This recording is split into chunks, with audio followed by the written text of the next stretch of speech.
So I wanted to reconvene for our final presentation of the day, and I appreciate you all sticking around for the save the best for last. Yes, and I also want to invite. We'll have the reception afterwards here, and invite everybody to that, and then back again tomorrow morning.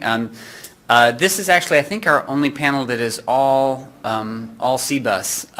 It's all people from The Ohio State University. First we have Nathaniel Swigger from Political Science, and then Eric Nisbet from Communications, both here at Ohio State. And I'll let Nathaniel take it away. Thank you, Chris, and thank you for reminding everyone that as soon as we finish talking, they get to eat. I promise I'll talk fast. So the research that I'm presenting today in this talk actually comes from a larger project that I've been working on with Scott Althouse and some other luminaries from the University of Illinois. We published a couple of pieces. There's one more that's we probably should get around to publishing at some point. Some of the stuff that I'm going to talk about today comes from that work. Some of it's stuff that we still haven't yet published, but is all basically part of the same large project that's driven by two pretty simple questions, and motivated really by, I think, the same concerns that motivated a lot of researchers that we've heard from today, and frankly, a lot of why a conference like this is so important. War represents really a unique problem in a democracy. And the media, therefore, has an unusual responsibility when it comes to the way that it covers war. If you think about any other important policy area, people might get information from the media about it, but they also will have their own experiences to draw on. So think about the economy, crime, racial politics, pretty much any other area. People will have something that they do. So yeah, sure, I could read about inflation, I could read about the unemployment rate, but ultimately I also know whether or not I have a job, and I know whether or not there's money in my pocket. So even if I'm not paying attention to news reports, or even if media reports aren't covering the stories that are important to me, I still have some way of actually accessing information about it. That's, okay, that was surprising. And excellent timing, thank you. But that's not really true of war. For the vast majority of Americans, they're not going to have any kind of direct experience with war. So they are utterly reliant on secondhand information to find out anything about what's actually going on. So if you believe that casualties drive things like public support for war, or that there are these cost-benefit analyses that people do when they're determining whether or not they support a war, anything that they know about the cost of war, about the benefits of war, is ultimately going to come from other sources. And even if you're Adam and you believe that this is all about elite opinion makers, well, what people learn about how elites think about the war also comes from the media. So ultimately, there's this really important question: what exactly do media stories of war look like? You know, what do they sound like? What do they say ultimately? And how can people actually learn from them? So that was what was really driving our motivation here, because we were sort of surprised to learn that there isn't necessarily a lot of systematic data that tells us actually quantitative data about what war looks like. And this is especially true of earlier wars. Now some of that has changed, and there's been some work that's come out since we started this, but I think that's still true today. For a lot of earlier wars, we're often relying on journalists' memoirs, or just sort of a conventional wisdom about what war coverage used to be like, rather than actually having a really good hard understanding of it. And it was also important for us to look across wars so that we could actually start to contextualize some of the data. You know, whenever I teach my undergraduates about research methods and statistics for the first time, one of the things I always tell them is that data always have to be put into context. And this is true of anything, and even quantitative accounts of war coverage that have attempted to actually categorize war coverage often only do it within a single conflict. And so you're left with all these questions for, like, okay, war coverage in Iraq is negative compared to what? What should it actually look like? What would it look like if circumstances were different, if the warfare was different, if we were more successful, if we were less successful? So looking across different conflicts gives us those kinds of contexts, and it also gives us a chance to see what actually matters in determining the tone and content of coverage. You get variation, again, in the type of war and the level of success, in censorship policies, and all of these kinds of things. So we can really start to try and tease out why the news looks the way that it does. So for our newspaper coverage, for the data for this project, we look at the New York Times, and we do this for a couple of reasons. One, frankly, is the ease of using the New York Times for a study like this. The Times has easily accessible coverage and online archives, so we can actually get access to all of the stories that we wanted to get access to. They also provide this really nice index, so for any given day for the New York Times, you can actually go and see the list of all the stories that were about the war for that day.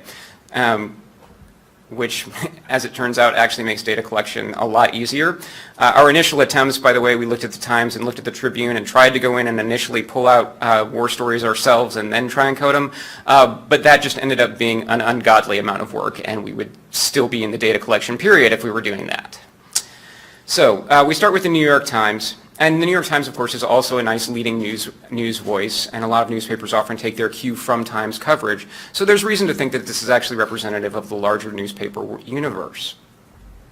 And use a stratified random sample, essentially building constructed artificial weeks, picking out individual days to build a constructed week within each year, within each war that we actually cover. And we did that because, of course, coverage varies by day. Sundays look very different from Mondays, look very different from Fridays, and we wanted to make sure that we were actually getting a representative sample of what the Times universe looked like, and not simply the artifact of a particular day. We end up with about one story every 60 days or so over the course of multiple wars, looking at World War I, World War II, Korea, Vietnam, and Iraq. And yes, within World War I and World War II, we also look at the period of time prior to the entry of the U.S. into the conflict. That doesn't actually turn out to make a whole lot of difference in terms of the tone and content of coverage, but if people are interested, I'm happy to talk about that a little later. And then we had 5 coders go through our roughly 2,000 stories and actually tell us what was there. We coded pretty much everything that you could possibly code in a news story, any kind of variable that you could think of, we have something for it. I'm not going to show you all of that because, again, I know you want to get to the wine eventually. But I am going to focus on a couple of key variables that are particularly interesting to anybody who's interested in public support for war or the content of coverage. The first one is sort of obvious, and that's casualty coverage.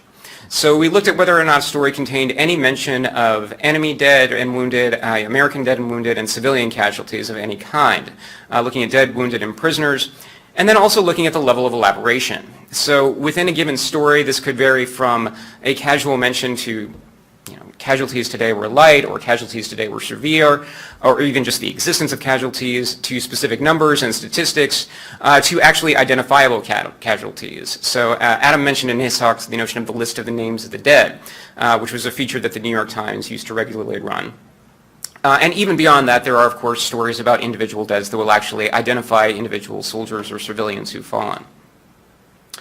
And in addition to that, we also wanted to cover the way that casualties were presented, so we looked at tone of news coverage in a number of different ways. Sometimes the tone of a story is really obvious. I love this story. It's one of my favorites of all times.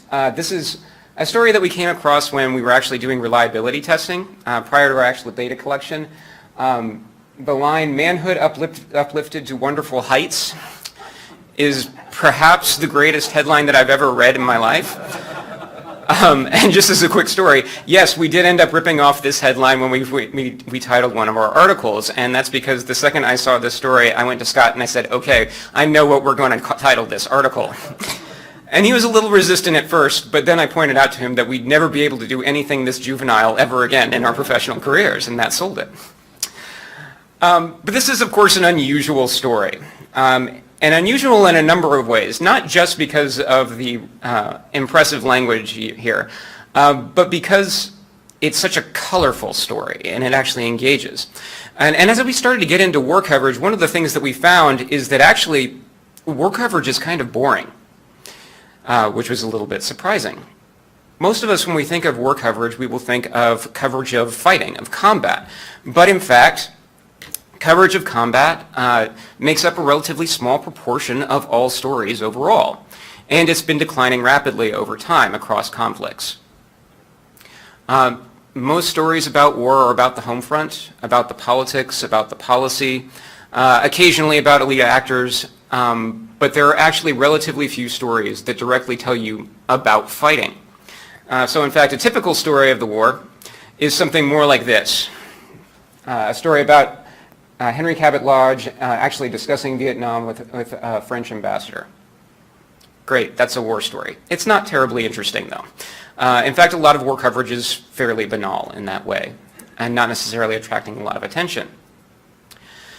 Now, knowing that, we wanted to come at war coverage in a couple of different ways and start to think about this in a few different, think about tone, in a few different ways. Our first one is simply morality. Whether or not the United States and its allies, or the enemy for that matter, are described in moral terms, good, bad, evil, whatever, or if they're simply used in neutral language. We also looked at our side, their side language, and especially first-person language within a story. So Mike alluded to this earlier, this debate among reporters after 9/11 about whether or not we should use first-person, whether or not reporters, should use first-person language. And that obviously has important social implications for how people view the war, for how people view their involvement. We also looked at likelihood of victory, which we measured on a couple of different dimensions. First one is simply strength. How powerful are we and how powerful are they? Obviously, the more powerful we are and the less powerful the enemy is, the better off you are and the more likely you are to win. Secondly, the military initiative and whether or not we're on the attack or on the defense. Ultimately, if you see a bunch of stories about, well, you're constantly being attacked rather than launching attacks, then that obviously plants in the mind the notion that the enemy has the initiative. Winning and losing is simply about whether or not you're gaining or losing ground in a particular conflict or in a particular story. And finally, simply a good news, bad news variable. And we looked at that as if we were the President of the United States who's waging this war and read this story, would I think that this was good news or not? And obviously a story might not necessarily be good or bad, it could simply be coded as neutral. But it turned out that all of those variables, which we coded individually, did actually load onto the same factor and basically do measure the same thing. Over time, it's basically expressing, are we going to win or not, or how likely is victory or not. And finally, we did actually look at protest coverage and how the New York Times actually dealt with opposition to the war. All right, so let's take a look at some of the data. Again, a lot of this is just going to be descriptive. And I want to start with likelihood of victory, which looks pretty much how you think it would look. So these are the daily averages over time within each war. So across all the stories on a given day, this is about the overall tone. Nope, that's not the right button. There we go. The overall tone of the newspaper coverage for a given day with the trend line put into place. And it turns out that it kind of follows the course of the war. Yes, World War I, World War II, you see a lot more positive coverage, but not necessarily every single day. In fact, even after the U.S. enters the war here in World War II, the tone of coverage, the likelihood of victory is still relatively flat until about 1943, when we start winning. And yes, over time, as it becomes clearer and clearer that the United States is actually going to be victorious, and as they are actually victorious, the tone of coverage more or less reflects that. And then you move on to these other wars. The Korean War, most notably, has these wonderful highs and lows going over it as we have initial failures, followed by this enormous success, followed by a stalemate. And then there's Vietnam and Iraq, which look very much like how you would expect a quagmire to look. Vietnam basically bounces all over the place throughout the conflict around this neutral point. Iraq is the most negative coverage that we have of any war that we looked at. It starts out initially positive in the invasion phase and then basically just craters for the remainder of the time period that we look at. And again, I'm sorry? You stop in 2007. Yeah, we don't have the surge coverage in there. Though I'm not sure that would necessarily have changed it much, because a lot of what we're seeing in this data really is reflection of, and this came up at lunch actually, the notion of space as kind of a defining feature of war. Early on in World War I and World War II, you can look at a map and you can see how the U.S. is doing. Okay, we advanced to this point. Okay, we had to retreat to that point. And that's a very clear indicator of success. But in wars like Vietnam and Iraq, that's not there. There are no advances for the media to report on. They're basically just saying the same story every single day. Today we went out and fought insurgents. Today we went out and burned a village, whatever. But over time, there's no accumulation of positive news there. Now, in a sense, this is actually good news, by the way, because it means that the media is basically giving an accurate picture of the progress of the war to the public, which is ultimately what you want the media to do. So here's where using the New York Times becomes a little bit problematic. The Times, unlike a lot of other papers, of course, tends to be a little bit more gray in its coverage. And you see that reflected, I think, in the absence of moral language in a lot of these stories. So this is just the percentage of stories with positive and negative moral language. And as you can see, there honestly aren't very many stories that use any kind of moral language at all. Less than 10% of stories across all wars actually have any kind of positive language. And it's only in Vietnam and Iraq that you actually get any kind of negative language developing. But this is still a relatively small portion of stories overall. And again, it's kind of the story that you would expect, with more opposition to the war, with more criticism of the war, coming in later conflicts in Vietnam and Iraq. Somewhat strangely, our enemies actually don't face a lot of criticism from the Times.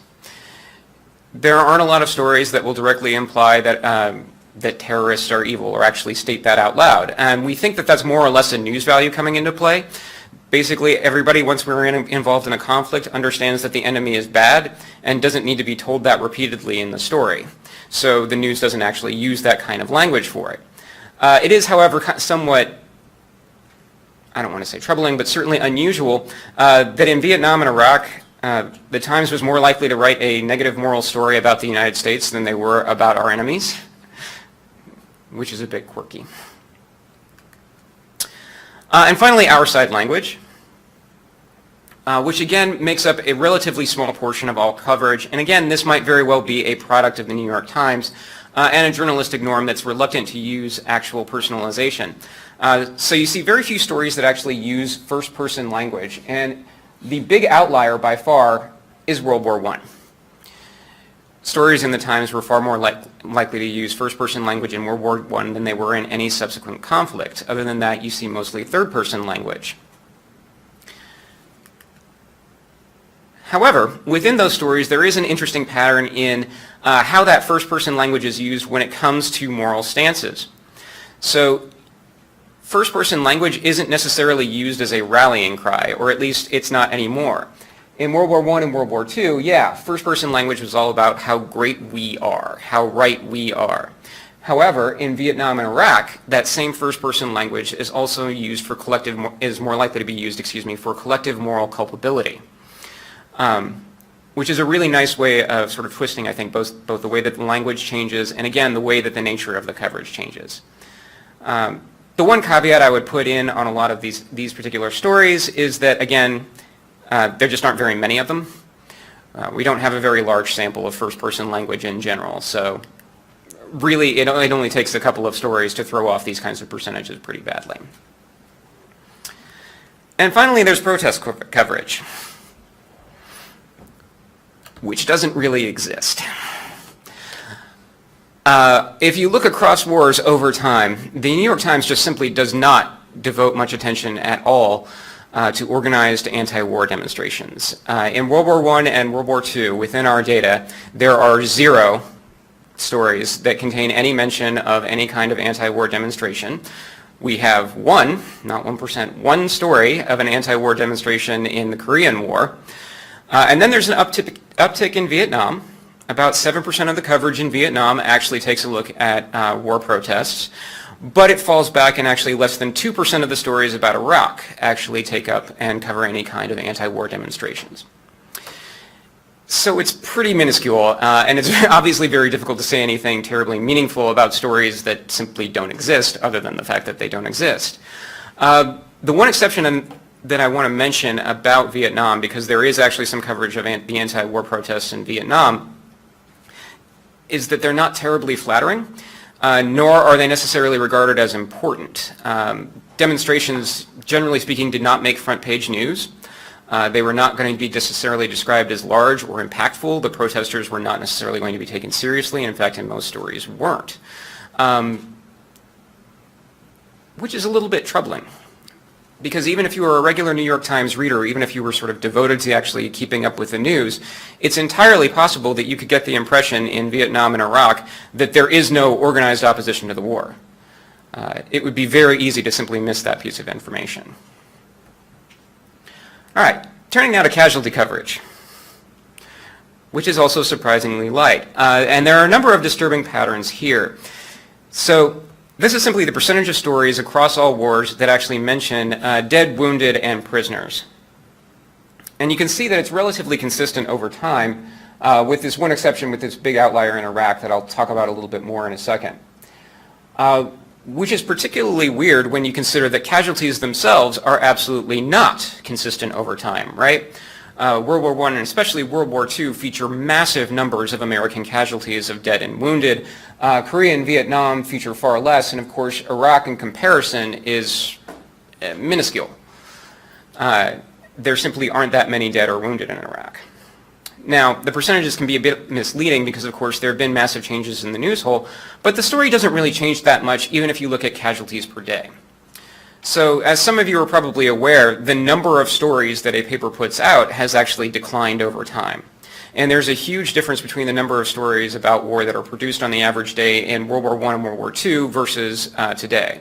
So World War II, there are about 36 stories a day that are actually about the war, whereas in Iraq, that number is maybe a third of it. And yet, the number of stories per day that actually carry casualties are relatively similar.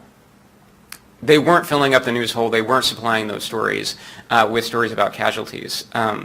So again, Adam, just to get to a point that you mentioned, yes, there were stories every day in the paper about dead and wounded, but usually only one or two. Why are there 3 bars for each of the wars? Oh, I'm sorry. That's again just dead, wounded, and prisoners. Sorry. Anyway, yeah. So they don't get actually mentioned that much. They don't get very much attention. We actually looked at trying to predict mentions of deaths, and yes, I know throwing up a regression table is a terrible thing to do in a presentation. I'm doing it anyway. Sorry. Looking at things that actually might drive this, and the one thing that absolutely doesn't bear any prediction or predict in any way mentions of American deaths in war stories or the overall mentions of deaths on a daily basis is casualties. And we tried modeling this in a number of different ways. We looked at cumulative casualties, we looked at casualties per day, we looked at marginal casualty rates and trends, and there was simply no way that, or no model that we could come up with where the actual casualty levels or the actual state of casualties in the war bore any relationship, bore any correlation to the coverage of casualties that appears in the newspapers. What does actually correlate quite strongly, or the two things that correlate quite strongly are, first of all, this likelihood of victory measure. It turns out that, yes, if you want good news, win the war. And if you're winning the war, the newspaper will actually cover it as though you're winning the war. And yes, they will in fact downplay casualties as you're winning the war. So just a little advice for American military there. The other thing that of course predicts the mentions of casualties is combat. But that is a relatively recent trend, and just to give you a better visualization of this, combat stories don't always actually mention dead or wounded. This is simply the percentage of each of stories that actually contain combat that mention American casualties. And it really isn't until Vietnam and Iraq, again, note the running theme here, it really isn't until Vietnam and Iraq that casualties become a regular staple of combat coverage. That's probably a result of reliance on communiques in earlier wars and Department of Defense memos and changes in other kinds of censorship strategies in later wars. But it is again somewhat unusual because in fact Vietnam and Iraq feature the kind of combat, that probably is systematically less likely to lead to American casualties, or certainly large numbers of American casualties compared to earlier wars. I want to go back to this graph real quickly because there's one other important change and one other way that the Iraq War is weird, and that's this right here, this gap between mentions of the dead and mentions of the wounded. If you look at earlier conflicts, casualties really meant all casualties, and when a story actually covered casualties, they would mention the dead, they would mention the wounded, they would mention prisoners. Those two things went hand in hand, and it's actually the exception rather than the rule to read a story that doesn't mention or doesn't mention those things in tandem. But in Iraq we get this separation. 20% of the stories mention the dead, only 8% actually mention the wounded. And the dead in Iraq is a number that's repeated over and over and over and over and over in coverage, whereas other kinds of casualties get ignored. It's not entirely clear why that happens, because it's not like the Department of Defense has suddenly stopped releasing information on the wounded or stopped releasing information on other kinds of casualties. It's simply a choice that the news media has, or that the Times has made in their coverage of Iraq. And it's an important one because, of course, there are far fewer dead than there are overall casualties. And so if you're presenting only the numbers of dead, you're actually systematically misinforming people about the true cost of the war and systematically underestimating the true cost of the war because they literally don't have the information.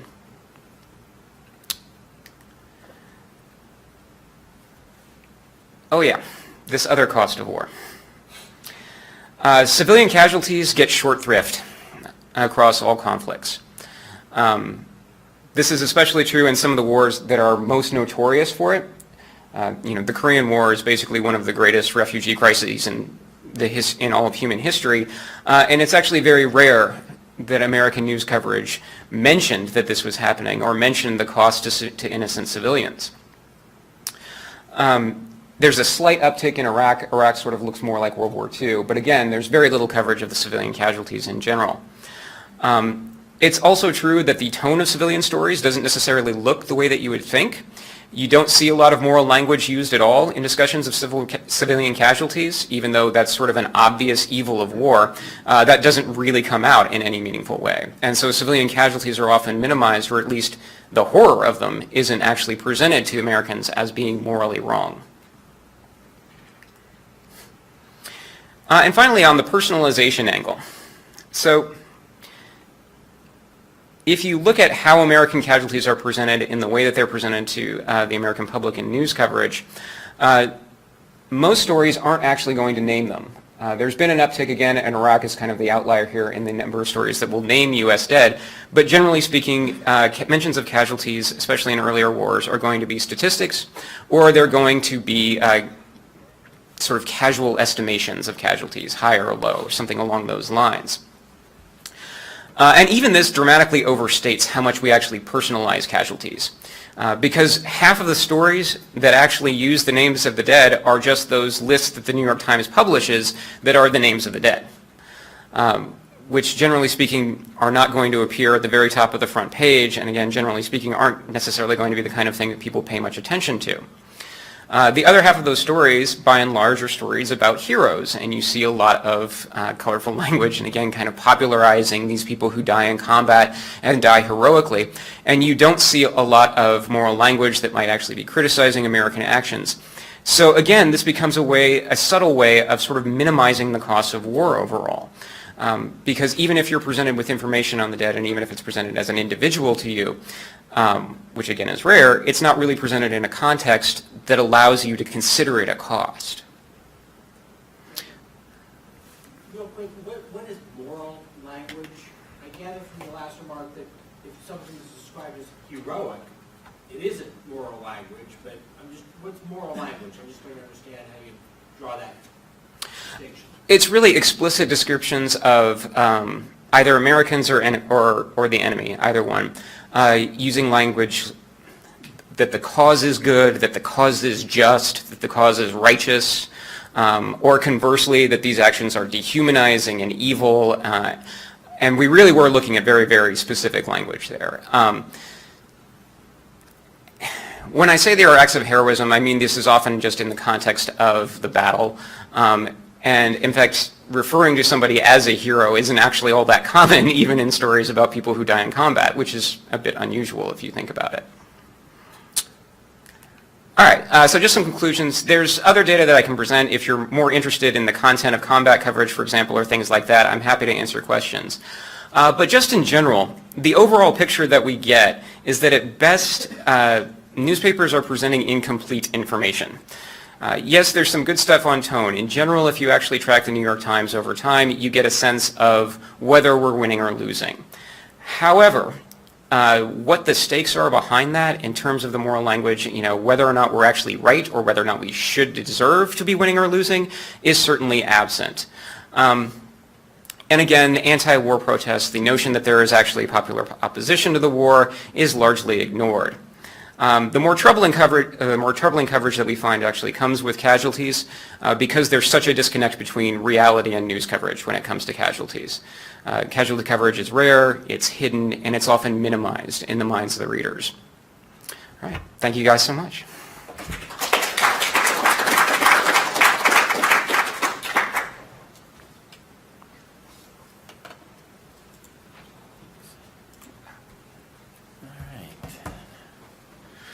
Okay, so I'm the last before drinking, huh?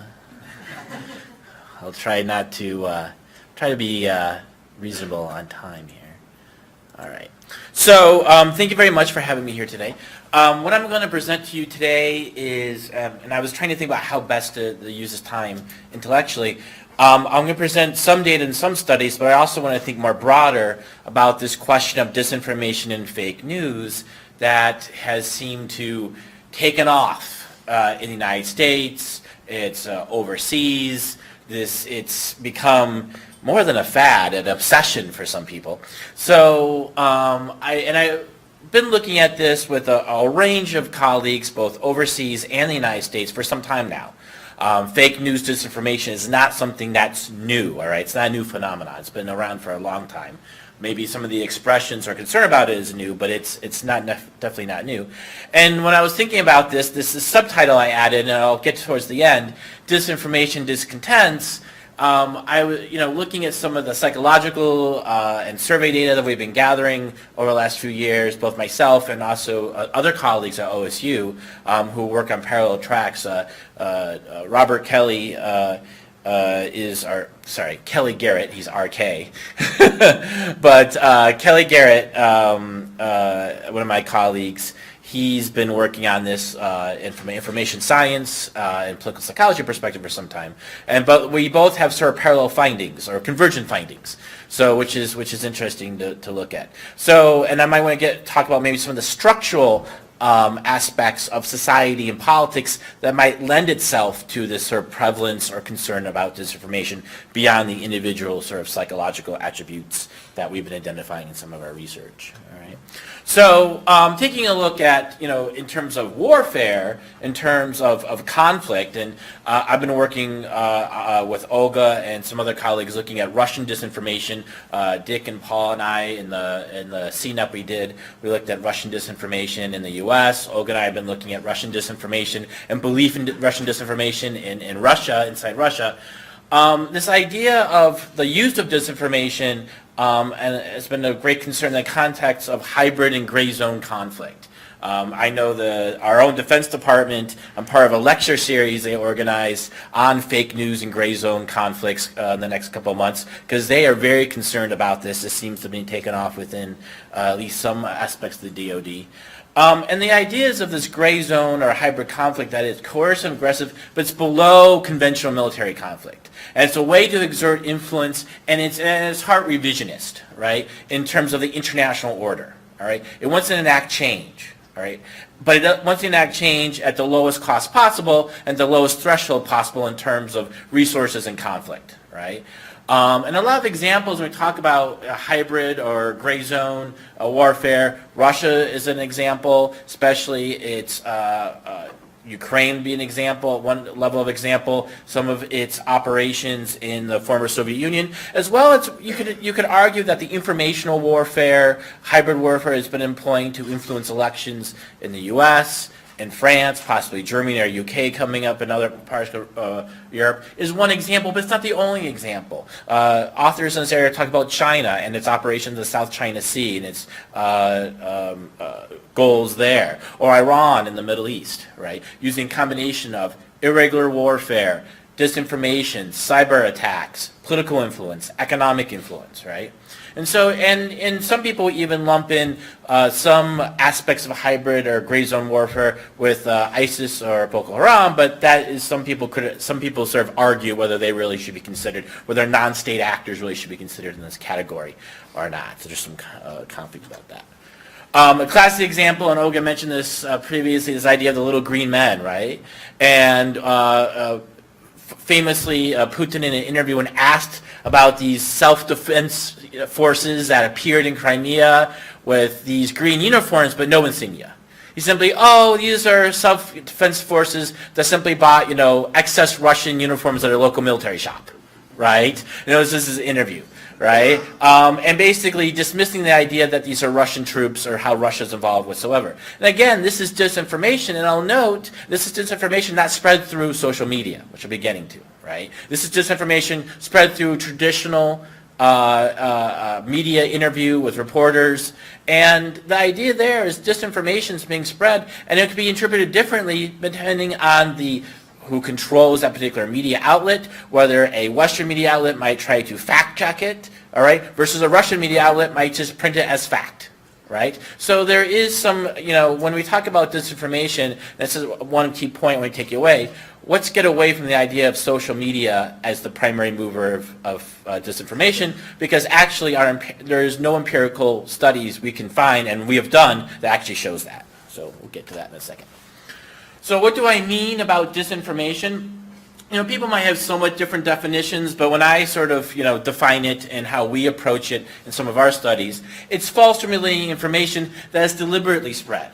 All right, that obscures the truth, that tries to influence public opinion, and it can be for material gain. You have anecdotal evidence of young people in Macedonia creating fake news websites simply for money, to click, to get clicks and advertising revenue, just taking advantage of the polarization around the 2016 election, or it might be, others using it for political or military purposes. So it can be a wide range of motivations.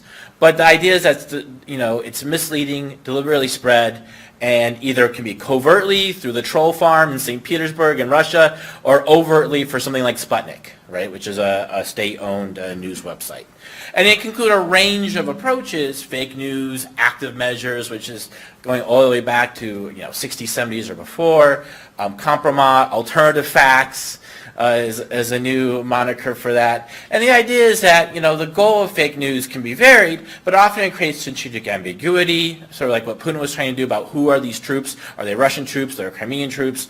Uncertainty among the public, ambivalence, a distrust of institutions, possibly a loss of moral authority. A lot of Russian disinformation, if you track it in Europe, United States, is focusing on trying to say, we're not trying to upraise the image of Russia. We're trying, among the Western public minds, we're trying to bring down the image of the EU, of NATO, of sort of, promote sort of a nationalistic viewpoint that reduces international cooperation that could possibly be mobilized against Russia.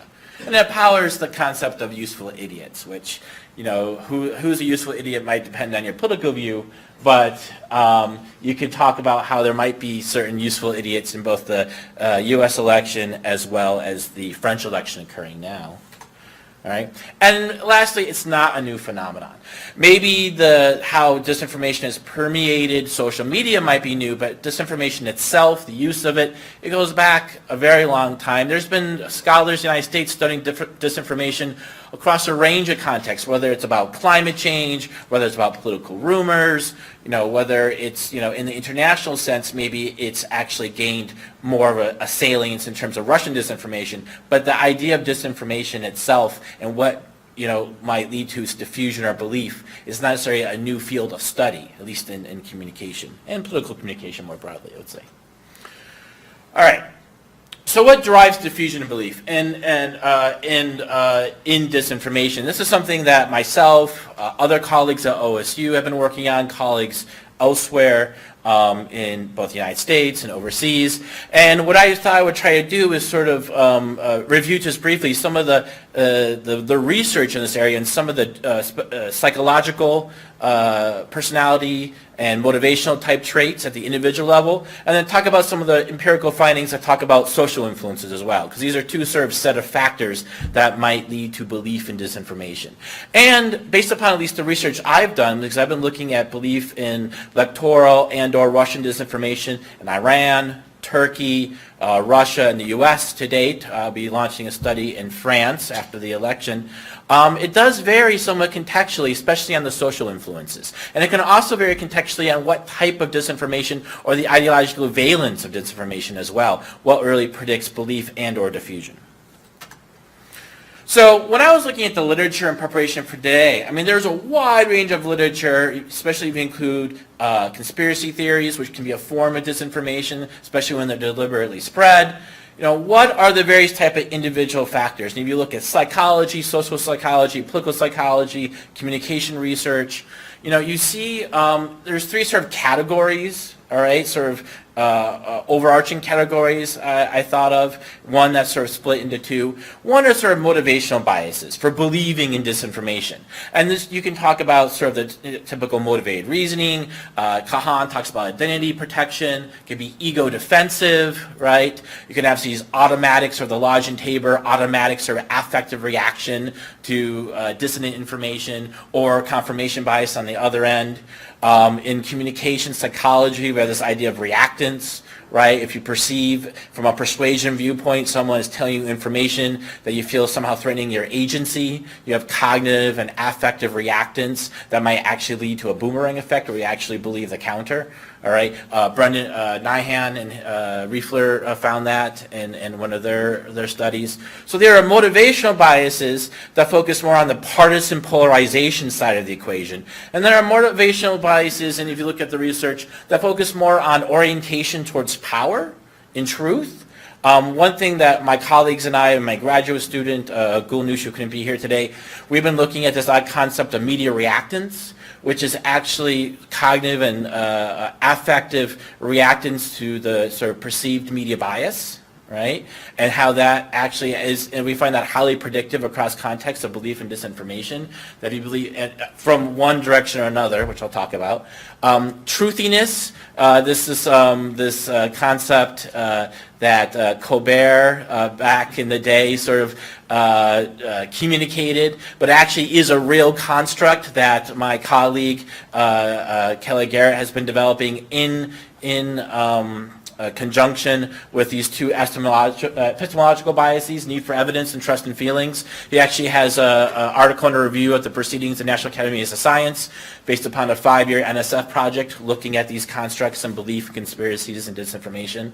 And then there's also sort of like Uzinki's work that was recently published, and this sort of conspiratorial disposition, right, leads to belief in disinformation and conspiracies, and it cuts across ideological lines. It can be orthogonal. Actually, they just did a recent study and found that actually after Trump being elected, there's an uptick in conspiratorial disposition among liberals, actually. So this is more about an orientation towards power rather than necessarily a partisan orientation or motivation, right? And then you talk about these epistemological biases, something that's been, as I said, been pioneered here at OSU in our department, this idea for a need for evidence in terms of belief, or instead of evidence, sort of a more cognitive, sort of a more sort of emotional, sort of affective trust and feelings. Does the information feel correct to you?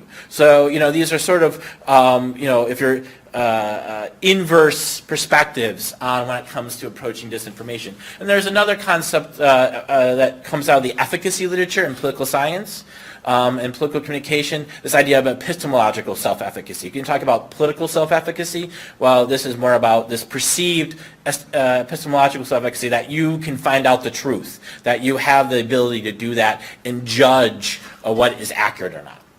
And then, you know, and we focus so much as political scientists, as political communication scholars, on these sort of motivational or epistemological biases. We forget there are reasons that people are just not, they don't care. But that still leads to a bias towards possibly believing in disinformation. It could be naive theory. Kelly and I have a paper looking at fact-checking and belief in disinformation about the so-called Ground Zero Mosque a couple years ago, using naive theory as a lens, looking at that. You can talk about metacognition, affect influency, right, of the information. And you also can talk about the idea of continued influence and sleeper effect. The idea is that even people know that the information has been discredited or comes from a non-credible source, down the line it still can shape their attitudes and behavior. Because sometimes they forget the source of information itself or the fact that it's been discredited. And then narrative. Presenting information in narrative and story formats has been shown to be very effective. All right, so simply presenting information, whether it's accurate or not in a narrative, people are more likely to buy into it. So sort of this narrative psychology, narrative presentation. All right. So it gives you sort of the primer on these. It's a range of research in this area. Part of what we're moving forward is trying to maybe start comparing some of these. A lot of these things have been developed in isolation.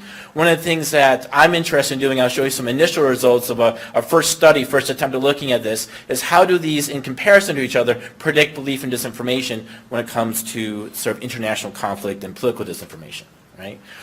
This is an example of, this is a study, and again, this is a three-way paneled study from the 2012 election funded by the NSF that Kelly and his colleague Weeks have under review right now. And they developed this measure of trust and feelings, need for evidence, and truth is political. And so they found that these three sort of epistemological drivers influence belief in conspiracy, especially these are left-wing conspiracies. And you also have motivational sort of driver here in terms of partisanship. So, you know, the idea is that motivated factors that lead to belief in disinformation can work hand in hand with the more epistemological. All right, and they both can be predictive of belief in some forms of disinformation. This is something, this is data hot off the press. We just did this, we just completed this data collection a couple of weeks ago, so we're in the midst of analyzing it, my grad student and I, and this is part of a larger project. This is data from the US. We're actually running the exact same survey in Iran at the same time, so we can do a comparison between US and Iran and belief in different types of disinformation. And here, again, not to privilege, it's easy to pick on what people call conservative disinformation, but there is liberal disinformation as well, liberal valenced. So what we're here trying to be, you know, we picked statements from the recent news in the last few months that relate to conservative disinformation. I think the one that's probably most prominent is Trump's tweet and claim that the Obama ordered wiretapping on him and surveillance. You can use as a form of political disinformation. And another form, but on the liberal side, there was going through Facebook and on a prominent blog, the idea that Trump's initial travel ban was a first attempt at a coup. Right, that the rollout and the disarray of that rollout was aimed at creating a groundwork for a coup. Or another one that was put out by Robert Reich was that the protests at Berkeley and Stanford against conservative authors or speakers was actually a false flag operation by the Trump administration in preparation for a crackdown on universities. So these, you know, there are liberal forms of disinformation, there are conservative, and then what we also looked in this, because we're doing this comparative study, disinformation about the Iran nuclear deal, all right? And we want to look at a combination of motivational and epistemological factors, right? And what we found is obviously, you know, ideology, satisfaction with Trump, the sort of affective polarization or in-group favorability. You know, we asked questions about how do you feel about people who are Democrats versus people who are Republicans, for example. Sort of from an identity protection perspective. They all are pretty much predictive except for this one in the case of the Iran deal, right? But then we looked at sort of epistemological, this idea of need for evidence. It was significant but a very weak sort of relationship, especially in comparison to the more motivational factors. Epistemological efficacy wasn't significant for conservative disinformation, but it was for liberals, so you're less likely to believe in liberal disinformation if you're high in epistemological efficacy. But, you know, contradictory, right? And this is why we want to start looking at this across sort of disinformational context, if you will. The more self-perceived epistemological efficacy you have, right? This is a self-assessment. The more likely you are to believe in disinformation about the Iran nuclear deal. You actually have a false sense of efficacy. So it's not really reliable in that sense.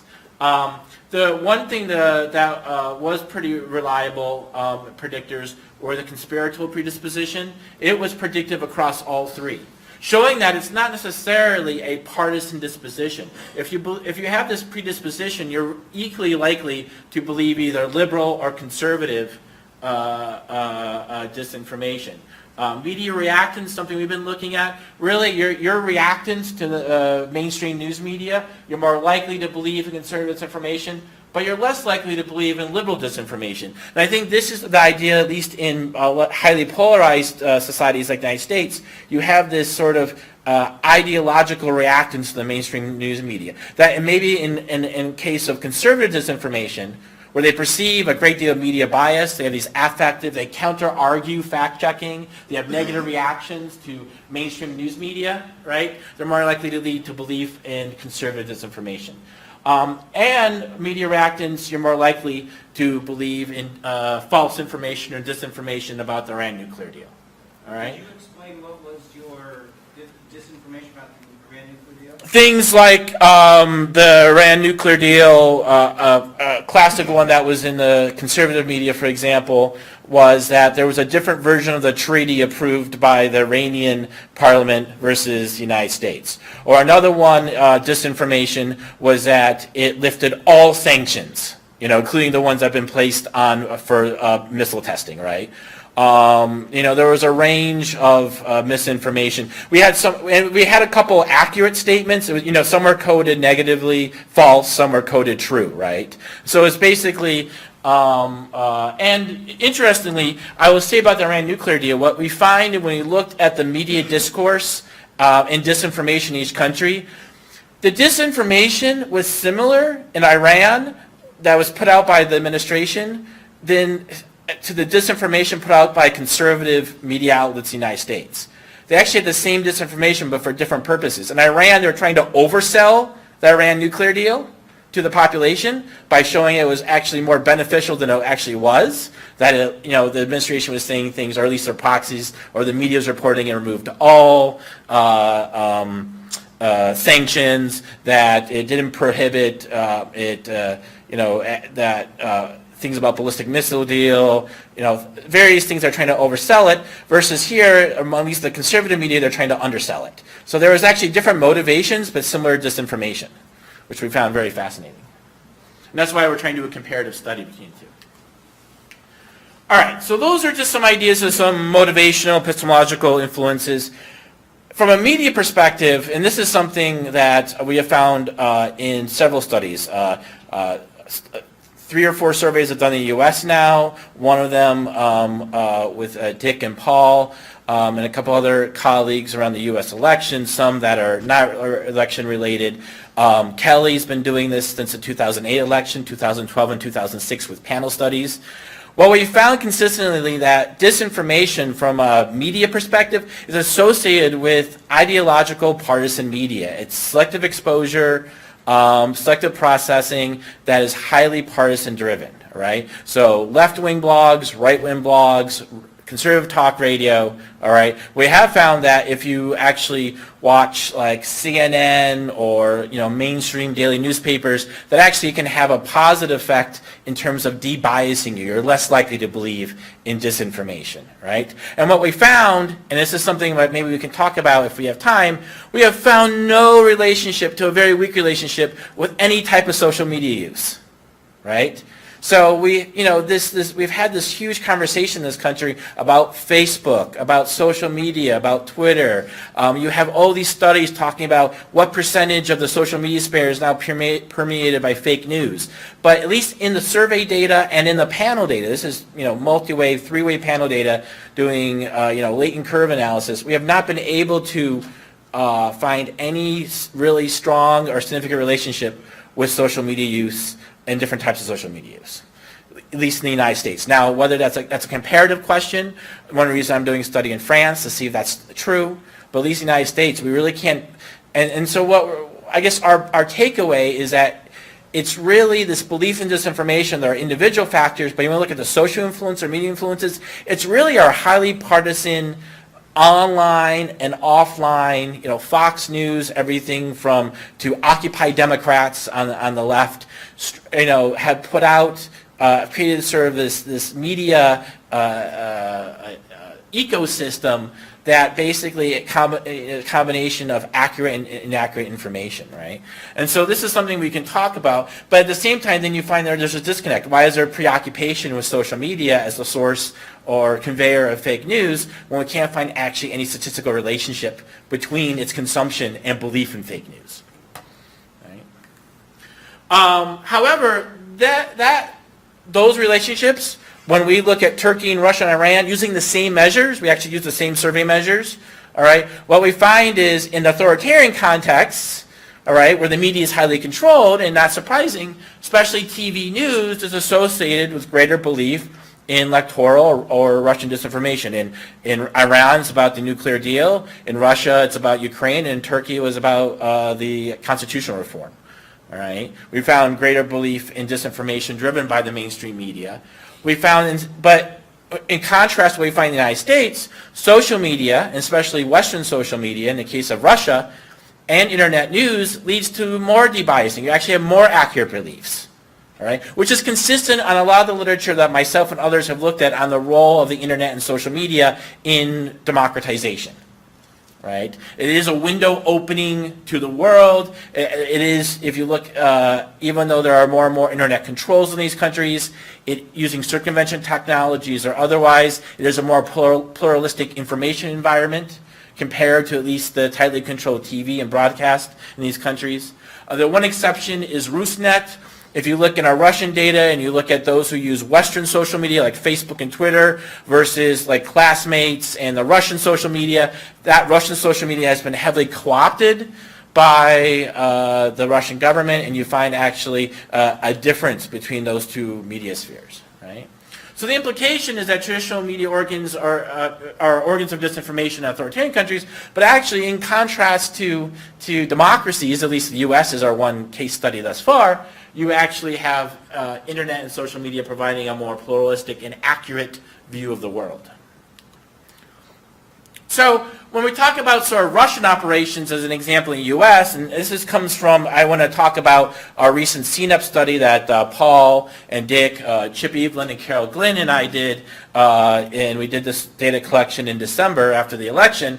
And you think about Russia has been sort of using sort of this gray zone hybrid disinformation warfare in various ways, not only in the U.S., but, you know, a lot of discussion about what's going on both in Eastern Europe and Western Europe.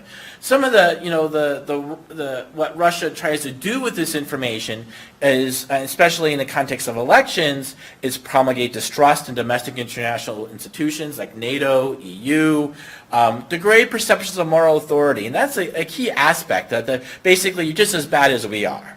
All right, that the moral authority of the U.S., the moral authority of the EU or NATO to place sanctions on Russia, to act against Russian interests, try to degrade that.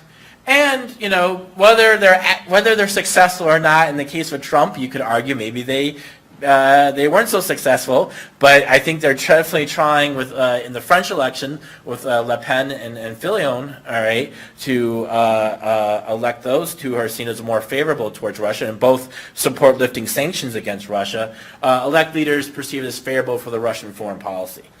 But I would say that how effective Russia is in actually achieving its goals or having a meaningful impact with its disinformation is somewhat contingent on the media system, but also on these underlying sort of, and its own information operations. But I think there's something else going on. I think that a lot of Western democracies are vulnerable to Russian disinformation because some of the trends we identified, some of this crisis that, you know, a lot of us have been talking about in terms of really high levels of political polarization and partisanship, the growth of populism and distrust in parties, in the media, and other social and political institutions, in international institutions like the EU and NATO. The rise of, one author talks about not only authoritarianism and sort of authoritarian attitudes in Europe and in the U.S., but authoritarianization. The idea is that you have such strong polarized opinion of a leader, you are willing almost through elections to cede authoritarian powers to them. This is in the context of Turkey in the recent election. That Turkey is one of the most, if you look at the survey data, most polarized countries, right, in terms of political polarization, and these intense feelings about Erdogan is one reason why the supporters were okay in ceding these incredible constitutional powers to him as a president. It's almost okay with electing an authoritarian regime, right? Inequality, we've talked a lot, it's been a big issue in the United States, and growing inequality, economic, social inequality can be disruptive, as well as this idea of rising nationalism, anti-globalism.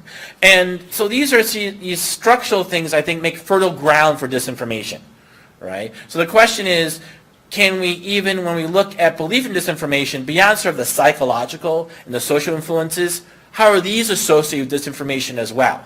All right, and using the CNUP from 2016, we have some measures of this. All right, so I thought I would take a look at that. All right. Oh, but before I get to that, I just wanted to give you a sense. This is from our the results of our 2016. We asked actually in the 2016 data from CNUP. We had a large team for this project. We looked at three sort of questions directly about Russia, whether the Russian government is actually trying to interfere in the U.S. election. We collected this data at the end of December when it had become apparent, and there was an intelligence consensus that they were interfering in the U.S. election, whether Russia actually violated international law by taking control of Crimea, and whether a Russian-made missile was moved from Russia and into eastern Ukraine and was actually used to shoot down the Malaysian airliner. One reason we added these two is because Trump, during the election, called these into question. All right, in different interviews, actually, or through, as the term goes, throw shade at them, as whether they were actually true or not. And then we picked three statements that BuzzFeed analysis and some other social media analysis showed were very popular sort of fake news stories or disinformation about the candidates. Two were anti-Clinton, all right, that she's in very poor health due to serious illness. Or another one that was very popular, according to shares in social media, was that WikiLeaks, information from WikiLeaks actually showed that she sold weapons to ISIS when she was Secretary of State. All right. And then a third one that was also very popular was pro-Trump, that Pope Francis actually endorsed him. What are the colors? All right, so the colors, yeah, it's hard to see, I'm sorry. Red is true, blue is false, and the green is not sure. So here, for example, yes, 53% of Americans believe the Russian government interfered in the U.S. election. And I didn't show you the partisan breakdowns, but there was a large partisan divide on that. All right, so it's barely 50%. All right, about almost a third believe that was false, that Russia was not interfering in the U.S. election. When it came to Russia violating international law, depends if you view the glass as half full or half empty. About 2/3 of Americans, well, 62% of Americans believe yes, they violate international law. About 29% were not sure. Only 10% said it was false. But we actually looked at the difference between Trump voters and Clinton voters. There's almost a 10-point difference on this belief of whether Russia violated international law or not. In favor were Clinton voters, much more likely to believe that versus Trump voters. Same thing here. There was a significant partisan divide. A little more than half of Americans believe that the Russian, the shoot down on the Malaysian airliner came from a Russian missile from a separatist territory. On the Clinton campaign disinformation, again, of course, you're going to have a huge divide. Partisan-wise, these are the overall results. What I find most interesting is where you hear almost equal numbers of Americans believe that Hillary Clinton did or did not sell weapons to ISIS, right? Which is really fascinating. Though, yeah, but where you have the most consensus, the least ideological divide, I think the idea that Pope Francis endorsed Donald Trump was one disinformation too far, because about 65% said that was false, though you still had about 11% of Americans said it was true. All right.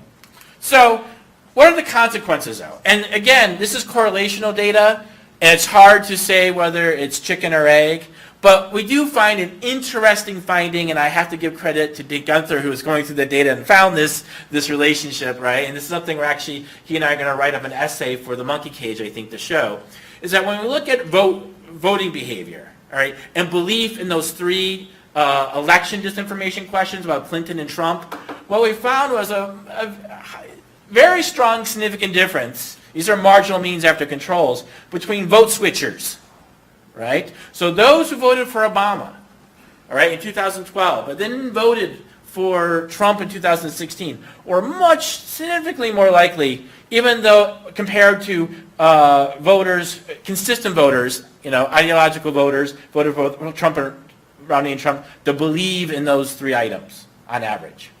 All right. So vote switchers were much more likely to believe in disinformation than any other voting group. All right? So the question is, okay, well maybe, and again, I can't say from causality, maybe they're believing in that information to justify their vote switching, or maybe that disinformation influenced how they viewed comparatively Trump versus Clinton, and thus they were more likely to switch votes. Right? It's hard to tease out with the correlational data, something to look at moving forward, right? But we do find actually, if you look at favorability ratings, right, it is sort of this, we find this mediation pathway, right, where we find that belief in disinformation strongly influences your favorability towards Trump versus Clinton, and then favorability influences vote choice, right? And that this impact, that the favorability difference between Clinton and Trump was highest among these vote switchers. So there's something going on here. All right.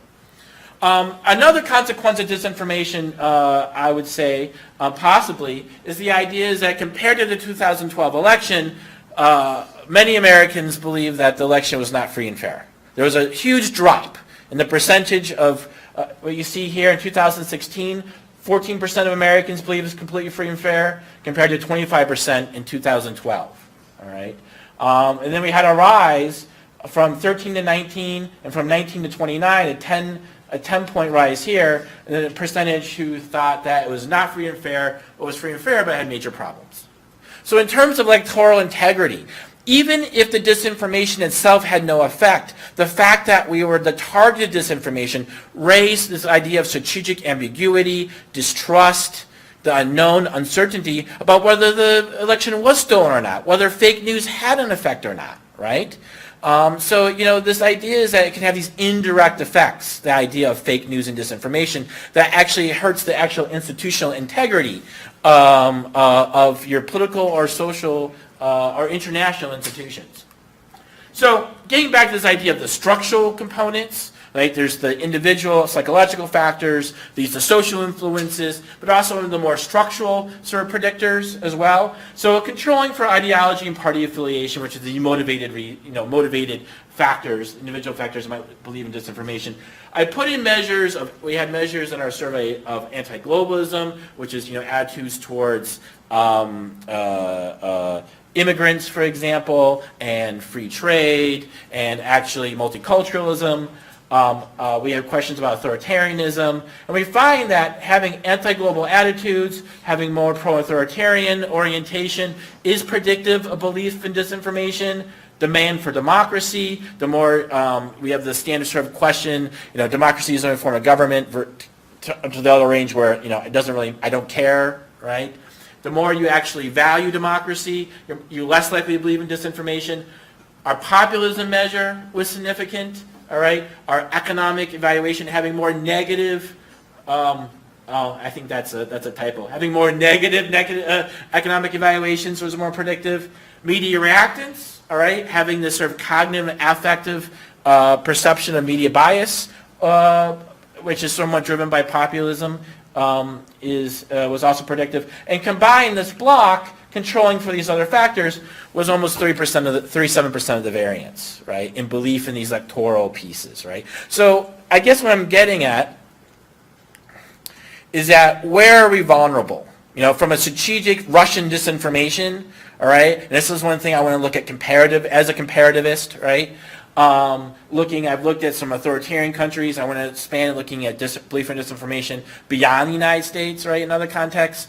Well, one of the ways, one of the indicators is how much do you trust the media, right? Because if media reactance and this idea of this anti-establishment, if you don't trust the media, right, you're more likely to, in democratic countries, rely on alternative source of information that might not be so accurate, right? And it's an indicator of really high levels of polarization. All right. So what we find here, France, Spain, this dark red, the more, right here, 63% of French, this is from the Eurobarometer flash barometer, I think within the last year, 63% say no to the media providing trustworthy information. So that means almost 2/3 of the French people believe that when asked, does the media provide trustworthy information, they say no. All right. You have Spain at 60%. Hungary at 50%, all right, UK at 51. So this idea from a media scholar, from a communication scholar, this distrust in the media means there might be fertile ground for fake news, right? So moving forward and sort of concluding here, the next case studies I plan on doing with a combination of survey and survey experiments, we're going to do some experimental work, is we have with YouGov, a national survey going into France that has an extensive battery of questions about electoral disinformation, mostly looking at Macron because he's been the target, as well as Russian disinformation as well, Russian foreign policy questions, as well as traditional social media, all those measures of structural populism, anti-globalism, some psychological factors. We're going to be doing that as a post-election study to take a look at that to see how it compares to our findings from the U.S. And with the UK election and the Germany election as well, I'll be looking to do some follow-up studies there to see, can we discover a pattern? Is it, in the UK election, it actually might be less polarized. The Conservative government is posed to win a pretty large majority based upon polling. So in a less polarized environment, disinformation might find a less fertile ground. Right? So these are some contextual factors that I hope to be teasing out in the next year or so. And this leads to some unanswered questions that maybe we can save for discussion. All right. Going back to social media, there's such a focus on, oh my God, Facebook is causing fake news. Facebook lost us the election. We're not picking that up in our survey data. I'm talking about across multiple years, multiple waves, multiple methodologies. So what's going on? Is sharing not believing? Because you have a lot of studies about people's sharing behavior, right? Or, bots or others in this disinformation environment. Are there methodological contradictions? Is there a signal we're not picking up to the noise? Is there too much noise in our survey measures, right? Is there something that we're missing here, all right? Are there other types of effects that we should be trying to identify other belief in these statements, right? For example, Getzkow and Shapiro, I think Shapiro was his co-author, they recently put out a white paper where they looked at belief in disinformation, and they actually created fake news and real fake news that had been put out in social media. And what they found is an interesting thing. People were more aware of the real fake news than the fake news, but they believed in the fake news and the real fake news equally. There's no significant difference, right? So the question is there an awareness and attention factor versus a belief factor that we should be looking at, all right? Is it simply that our focus on technology and Facebook, rather than ideologically consistent partisan media sources from the left or the right driving fake news, from Breitbart to Occupy Democrat, right? We have if you look at our U.S. system right now, it's pretty polarized in terms of audience share, right? Right? Is this simply we're sort of fell in a trap of technological determinism? We're focused on technological changes rather than the political and underlying political social changes going on might be driving belief or the problems of fake news. And lastly, maybe it's something called intermediate agenda setting. You might be familiar with the idea of agenda setting, right? But instead of social media and fake news and social media influencing mass audiences, maybe it's influencing elites. Or it's influencing what these ideologically consistent and partisan media sources. They're showing it. They're really the amplifiers. Maybe it starts with Facebook, but really it doesn't have a direct effect. There's an indirect effect. It has to go through elite sources and mediated sources first before it actually hits the mass. All right? And then last, a few other questions. These are questions that, as people who study disinformation, still deal with for a long time. It's sort of some cases a normative or ethical question. There's research that shows by the act of fact-checking, you could actually promulgate that disinformation, right? When there's disinformation comes out and you have MSNBC or CNN saying this is not true, or Fox, whoever it may be, you're actually repeating that disinformation. And people with high immediate reactance, those who have a high sort of affective polarization, they might likely to ignore the fact-check and pick up the fact that that information exists. Right? So what do? Do you leave that information unchecked? Right? Kelly and I debate this, right? From a normative perspective, he thinks we should do it with anyways, even if we have these boomerang or other types of effects. For me, it might depend, but it's something to think about. What is the impact of, are we promulgating fake news by focusing so much attention to it? Right, I guess. And then lastly, we have some if you look at that, at least the Iran study, we found different relationships by different types of disinformation.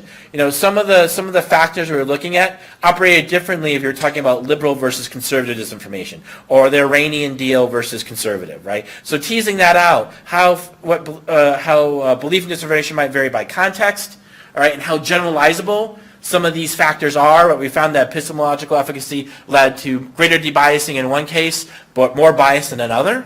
Right? So how do we think about that? What is the best way to deal with these underlying structural weaknesses? Right? I mean, it's a big, you can talk about reforming media or have a better way to reporting. That's one thing. But how do you deal with inequality? Right? If that's what a driving force in belief in disinformation. So we have to think about what are the structural challenges here. And then lastly, I think regardless if we pick up an effect through social media, just knowing that we have this highly partisan, ideologically consistent media ecosystem of left and right media outlets, some non-partisan, audiences balkanized, and a social media environment. This environment that has both accurate and disinformation, what is the long-term effects of operating in this environment for both the individual and the society that maybe some of the survey work and other type of work we're doing isn't picking up? And I'll leave it there. Just want to highlight that this has been, as I said, across countries and across time. Some of my collaborators, Aishanur, Dick is here, Olga from Russia, but I have several others in other countries and other places I'd like to mention, so thank you very much.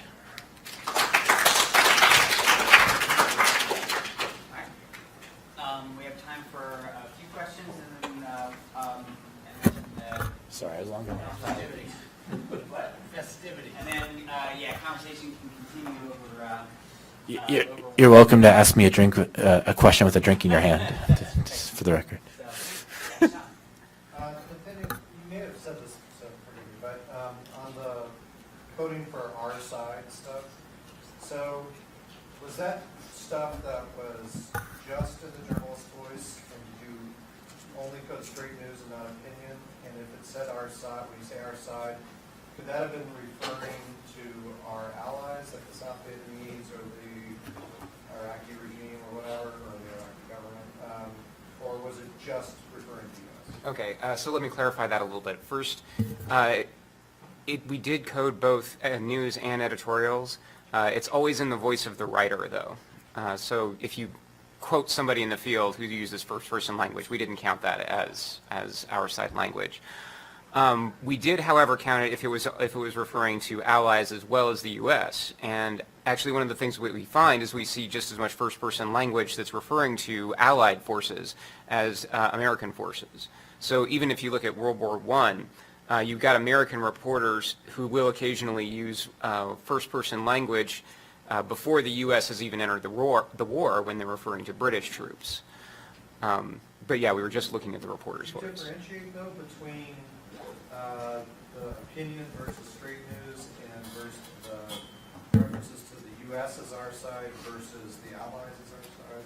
Or because it would also, not just our allies, but like if they were making, because you got to think about moral judgment. So if they were making a moral judgment like the South Vietnamese government, a negative moral judgment, but that's different than making a moral judgment about the U.S.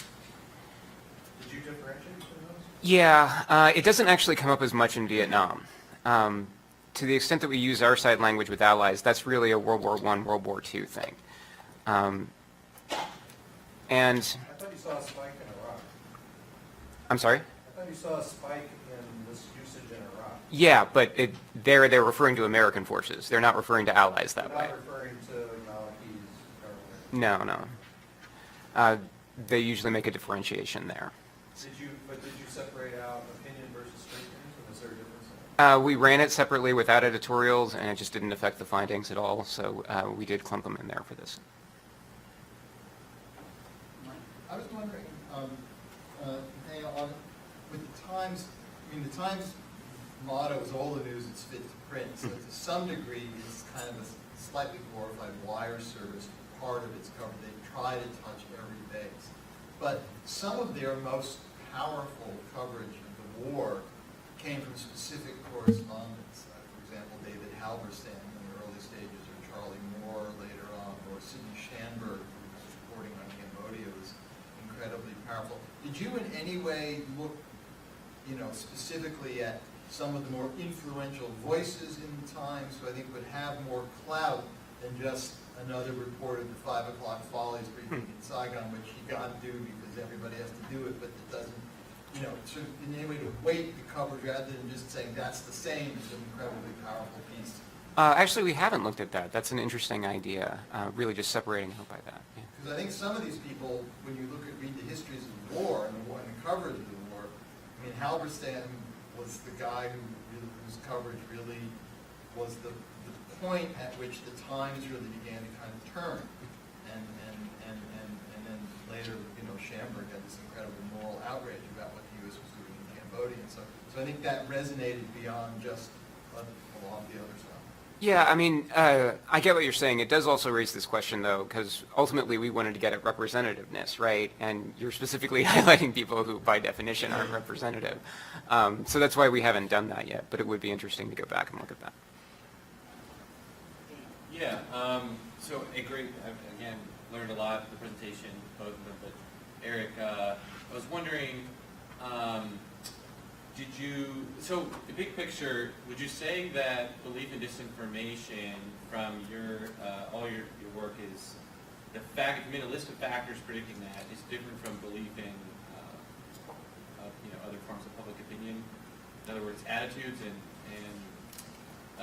what are the elements that are different? And then building on that, is it key to that looking at what are the specific features of the narratives? I think in this literature, there's more work that needs to be done there in terms of, is the narrative alleging what kind of a disinformation, partisan, clandestine, is it global or local? And can that get us more systematically to which of the factors are going to differentiate you from a normal public opinion type of model? What's a normal public opinion model? The first half of your... Well, I guess what I'm saying is that obviously partisanship plays a huge role. Whether we find it in the United States, partisanship, when we look at places like Russia or Turkey, often it's somewhat parties, but also it's actually attitudes towards the regime, right? Towards Erdogan or towards Putin, for example. And the study that Olga and I did in Russia, it was both Putin and Navalny, and in terms of looking at Russian disinformation. And it wasn't actually affect or attitudes towards the dominant party, actually. It was actually towards the two nationalist parties, the Communist Party and the LDPR, actually, that predicted. Though the biggest single predictor in belief in Russian disinformation inside Russia was the nationalist worldviews when it came to the disinformation items we had about the Ukrainian conflict. I think, in terms of like attitudes, so there's attitudes and there's beliefs, right? And so we're focusing more on the belief literature, right? So there are obviously predispositions, there are associated beliefs, orientations. Some of them are contextual and specific towards actors or objects. Some of them, like those measures I showed, are more generalized, diffuse towards maybe the media, or a predisposition towards conspiracy theories. Some are epistemological. People have different ways of knowing, right? And that's where the epistemological work comes from, right? And I think, if you're going to look at the closest type of literature to looking at disinformation that we draw upon often is political knowledge, because the idea is that a belief is simply whether it's accurate or not, right? So, and so if you look at knowledge, it's simply accurate beliefs, right? So if you're looking at, also if you look at the science communication literature, there's been a lot of literature looking at beliefs about climate change, the environment, vaccines. And so when you look across context, there is certain patterns coming out, right? In terms of what, in terms of this, it was interesting that the conspiratorial orientation was consistent in a consistent direction. I think it was the most consistent measure for all three when we looked at the liberal, conservative, and disinformation by the Iran deal, right? And beyond that, there were some differences, epistemological or motivated, right? So, I think it's messy because disinformation varies by context. what actual information or beliefs you're talking about. Is it electoral? Is it Russian? It varies by country, and it varies by time. So it's still messy, and you have all these different people doing these different approaches, drawing upon some purely on psychology, some on political psychology, some on purely cognitive or metacognition. So I think it's still messy. It's still, people haven't come up with sort of an overarching sort of perspective on disinformation. I think right now people in different subfields are looking at it from different perspectives, but I do think there are some generalities I was trying to show, if that answers your question.